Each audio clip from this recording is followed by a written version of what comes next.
Hello everyone. जैसा कि आप जानते हैं, पिछले लेक्चर में हम लोगों ने ऐसी बीमारियां पढ़ी थी पशुओं की जो विषाणु द्वारा जनित हो रही थी। अब हम लोग इस लेक्चर में पढ़ेंगे ऐसी बीमारियां जो जीवाणु द्वारा यानी बैक्टीरिया द्वारा जनित हैं। तो आइए चालू करते हैं हम लोगों का ये वाला लेक्चर। इस पर चर्चा करेंगे हम लोग ऐसी बीमारियाँ जो बैक्टीरिया जिनको कॉज करते हैं। तो फर्स्ट बीमारी हम लोग देखेंगे इनमें कौन सी होती है, गलघोंटू। इसको इंग्लिश में हम लोग कह देते हैं हीमोरेजिक सेप्टिसीमिया। इस नाम से भी ये जानी जाती है, हीमोरेजिक सेप्टिसीमिया। इसकी फैलने की विधि, गलघोंटू नाम से ही आपको पता चल रहा होगा कि इसके सिम्टम्स हम लोगों को गर्दन पे ज़्यादा दिखाई देते होंगे, गर्दन में स्वेलिंग, सूजन। तो पहले हम लोग चर्चा कर लेते हैं फैलने की विधि इसकी क्या है। इसको ये एक जानवर से दूसरे जानवर में कैसे फैलती है। दूषित भोजन से, पानी, रक्त चूसने वाले परजीवी जैसे होते हैं हम लोगों के मच्छर, ये सब मक्खी, इनसे भी फैलती है। श्वास नली द्वारा भी ये एक दूसरे से श्वास लेते हैं। अगर आसपास जानवर हैं और वो श्वास ले रहे हैं तो एक जानवर से दूसरे जानवर में फैल सकती है ये बीमारी। नेक्स्ट हम लोग इसके और लक्षण देख लेते हैं, लक्षण के प्रकार या इनका फैलने का कितने दिन में ये इंक्यूबेट पीरियड, यानी कितने दिन में लक्षण हम लोगों को दिखने लगते हैं इस बीमारी के। तो 1 से 2 दिन लगते हैं इस बीमारी को हम लोगों के लक्षण दिखने में जानवर को। इंक्यूबेशन टाइम हो गया इसका 1 से 2 दिन। अब इसके कारक, कौन इसको कॉज करता है पता तो है ही आपको, जीवाणु यानी बैक्टीरिया इसको कॉज कर रहे हैं। तो बैक्टीरिया के इसमें नाम भी हैं, ये आपको याद रखने हैं, इंपॉर्टेंट नाम है।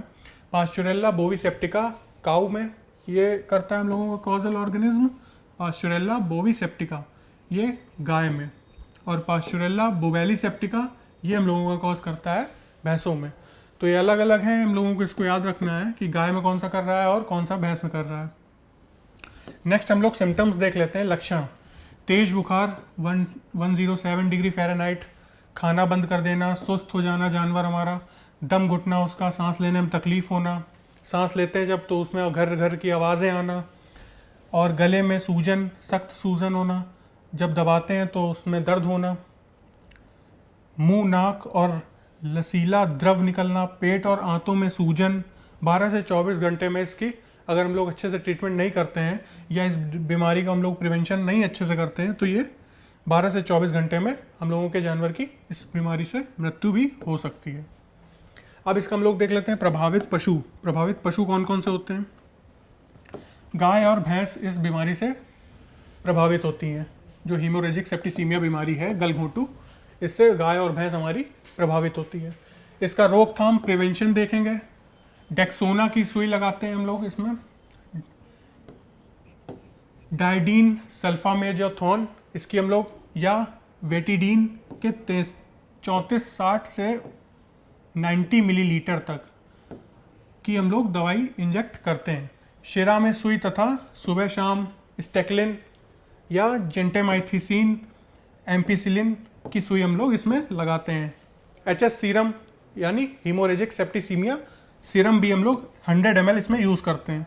ये सीरम आपको याद रखना है, ये मेन सीरम है, haemorrhagic septicaemia anti haemorrhagic septicaemia serum 100 millilitre त्वचा में, तथा लेगोल सोल्यूशन, लेगोल घोल शिरा में 20 मिलीलीटर देने से इसमें प्रिवेंट हम लोग डिजीज़ कर सकते हैं, रोकथाम कर सकते हैं।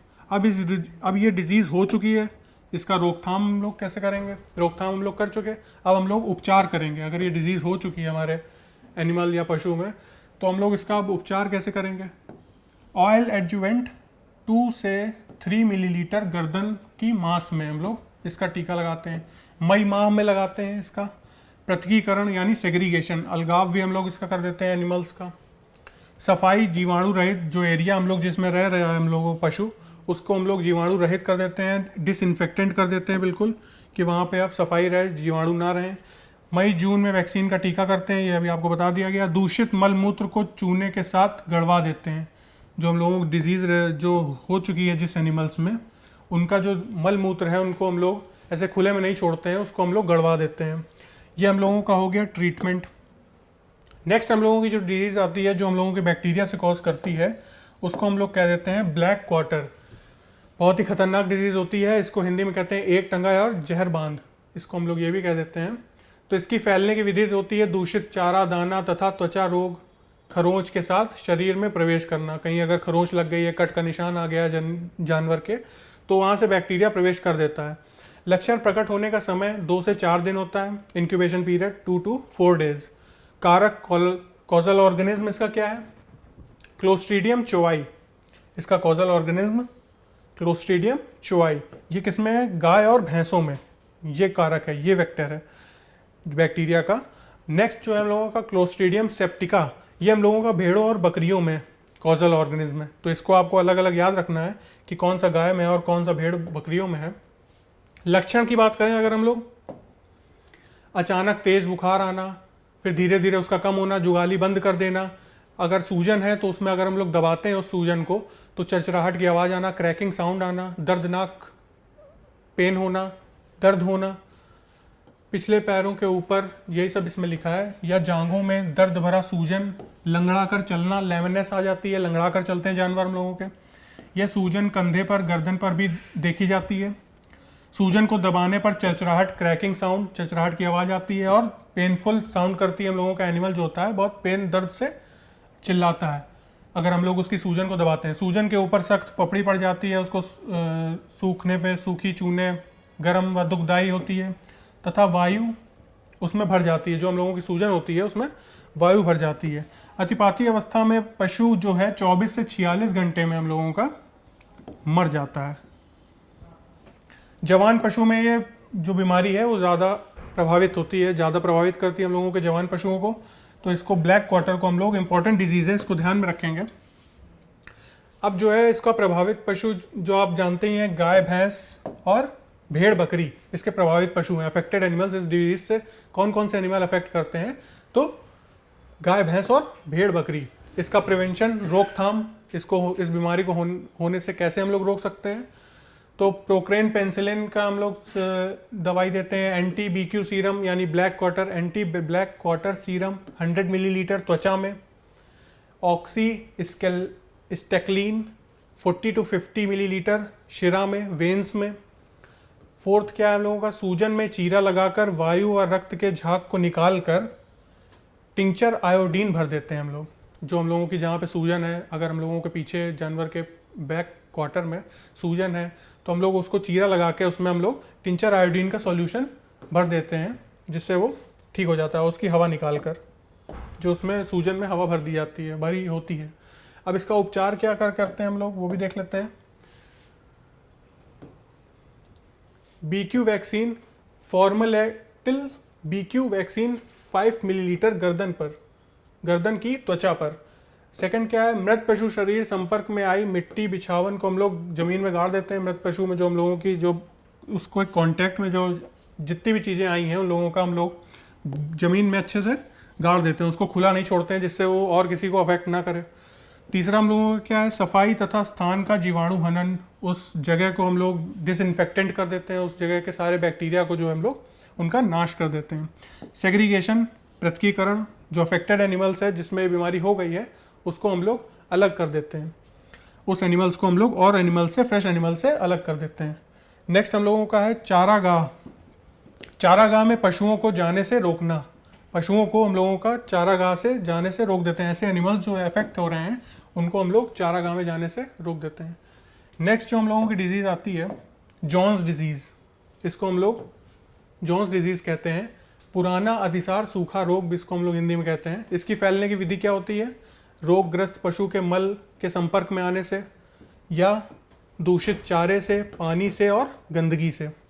नेक्स्ट, इंक्यूबेशन पीरियड, लक्षण प्रकट होने का समय कितना होता है?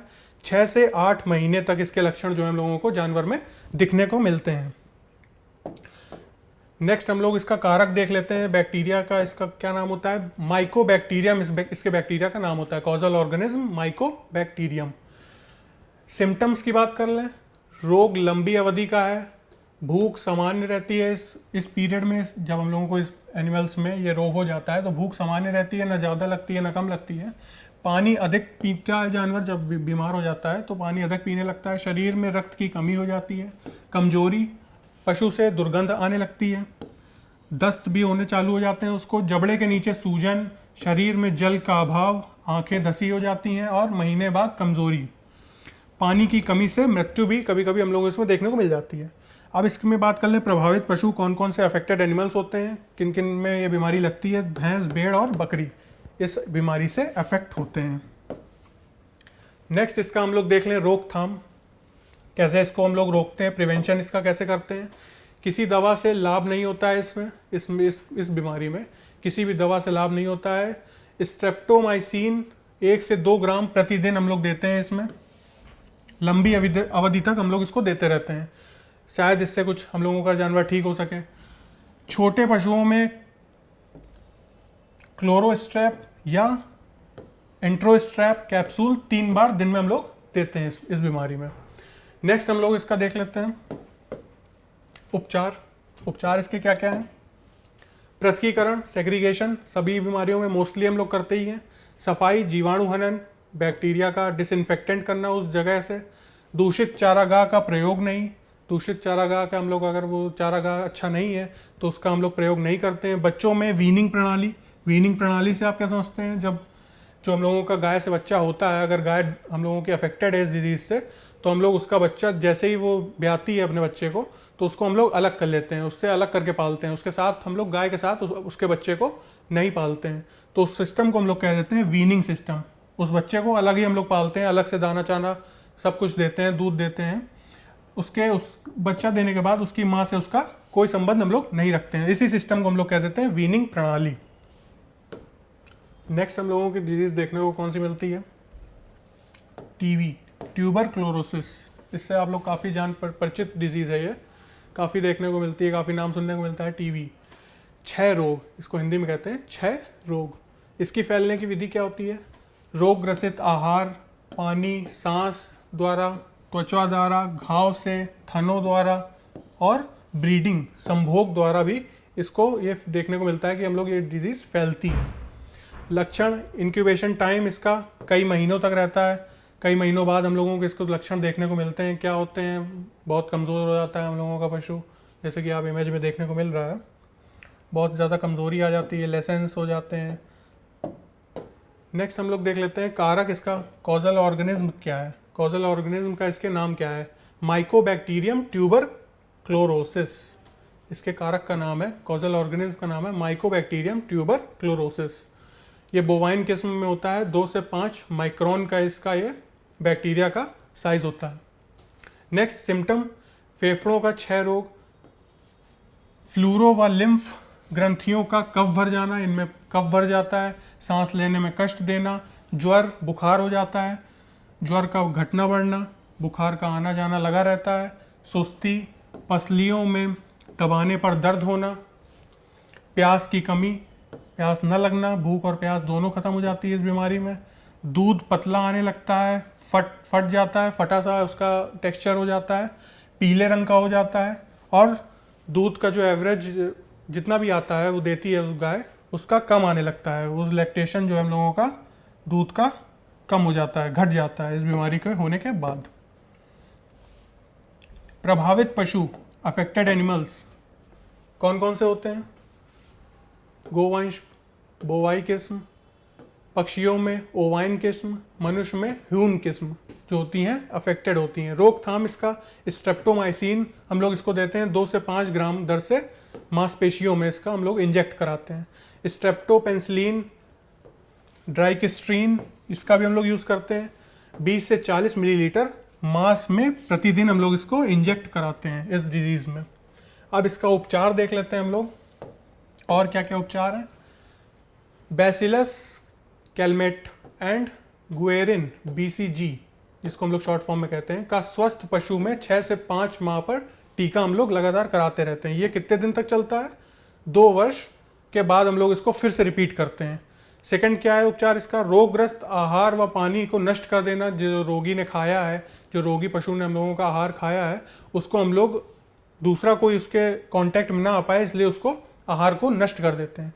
नेक्स्ट हम लोगों का आ जाता है स्वच्छता व जीवाणु हनन, जहाँ भी वो रह रहा है उस जगह को हम लोगों को स्वच्छ करना है, डिसइंफेक्टेंट करना है, ये तो हर उपचार में ही आता ही है। हवादार सूखे आवास, जो हम लोगों के पशु हैं उनके लिए प्रॉपर वेंटिलेशन सुविधा भी होनी चाहिए, इसमें उपचार में ये भी आता है। नेक्स्ट जो हम लोगों का डिजीज़ है, बहुत इंपॉर्टेंट डिजीज़ है, थनैला रोग, मैस्टाइटिस, इसको इंग्लिश में कहते हैं मैस्टाइटिस, बहुत ही ज़्यादा पूछी जाती है। इसमें एन में सूजन, दूध प्रॉपर ना निकलना, और या तो रुक रुक के निकलना, थक के क्लॉटिंग आ जाना दूध में, ऐसे हम लोगों को देखता है। और बहुत सीवियर कंडीशन में ब्लड भी आने लगता है दूध में इनके। तो फैलने की इनकी विधि क्या होती है? दूषित जगह, भीगा हुआ फर्श, कीचड़, थन पर घाव, दूने की गलत विधि, अगर हम सही से उसको गाय को अपनी नहीं दूह रहे हैं, या जो ग्वाला है उसकी हम लोगों के स्वस्थ नहीं है, वो उसके नाखून बड़े हुए हैं, या वो गंदा है, गंदगी में रहता है, तो उससे भी हम लोगों की ये फैलती है बीमारी। अपूर्ण दोहन, पूरा दोहन ना कर पाना, अगर हम लोगों का ग्वाला अच्छा नहीं है, इफ़िशियंट मिल्किंग नहीं कर रहा है, वो आधा दूध छोड़ दे रहा है, तो भी ये बीमारी फैलती है। बच्चों को गाय के थनों से दूध पिलाने से, मान लीजिए अगर बच्चों को हम लोग दूध पिला रहे हैं उनके थन से लगाकर, तो वो थन को कभी कभी काट लेते हैं, तो उससे भी हम लोगों को, अगर थन इंजर्ड हो गया, एन इंजर्ड हो गया, तो उसमें भी हम लोगों को फिर बैक्टीरियाज का कंटामिनेशन देखने को मिलता है, जिससे ये बीमारी हो जाती है, मैस्टाइटिस। इंक्यूबेशन पीरियड इसका देख लेते हैं। 2 से 4 दिन में हम लोगों को पता चल जाता है कि ये बीमारी हमारे पशु को हो गई है। कॉजल ऑर्गेनिज्म क्या होता है? बैक्टीरिया द्वारा जनित बीमारी है। इसका कारक विषाणु भी माना जाता है, कवक द्वारा भी, मुख्यतः ये जीवाणु द्वारा ही डिजीज़ होती है, मैस्टाइटिस। अब इसमें जो कॉजल ऑर्गेनिज्म है उसको भी कई तरह से देखा जाता है। स्ट्रेप्टोकोकाई, एग्लेक्सी, staphylococci, corynebacteria, bacterium coli, mycobacterium, कई सारे इसके कॉजल ऑर्गेनिज्म अलग अलग जगह पाए जाते हैं। अब इसके सिम्टम्स हम लोग देख लेते हैं। मैस्टाइटिस डिजीज़ में क्या क्या सिम्टम्स हम लोग देखने को मिलते हैं, लक्षण देखने को मिलते हैं?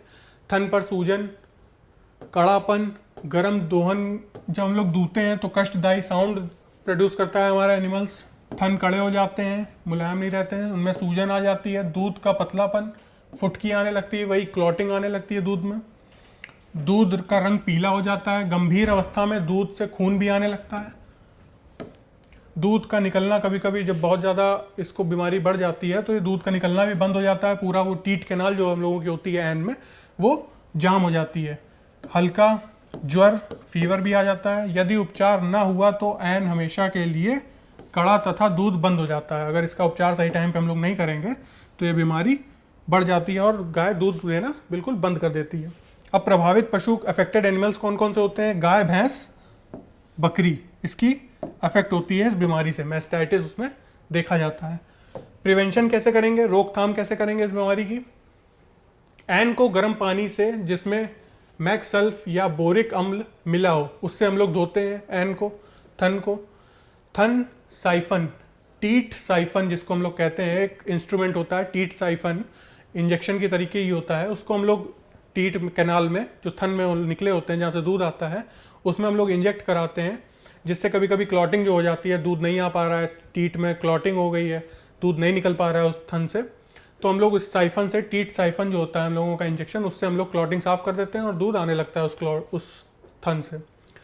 टीट साइफन द्वारा हम लोग 0.1% एक्रीफ्लेविन घोल एन में 50 मिलीलीटर चढ़ा देते हैं। इससे भी ये रोकथाम हो जाती है इस बीमारी की। ये नहीं होता है, इसको हम लोग कई बार देखने को मिलता है, ये हम लोग करते रहते हैं। थर्ड जो हम लोगों का रोकथाम की है प्रक्रिया, ब्रॉड स्पेक्ट्रम एंटीबायोटिक्स को थनों में चढ़ाना, ब्रॉड स्पेक्ट्रम माध्यम से, जैसे पेंडिस्ट्रीन हो गई, HS हो गई, SH हो गई, ओरोमाइसिन हो गई, मेस्टेलोन हो गया, इसकी कई सारी दवाएं हैं, माइलेपिन, टाइलॉक्स, नेप्यूरॉन, इसकी कई सारी बीमारी जो हम लोगों का है, इसके ट्रीटमेंट हम लोग कर सकते हैं मैस्टाइटिस का। नेक्स्ट जो हो गया हम लोगों का उपचार कैसे कैसे करेंगे?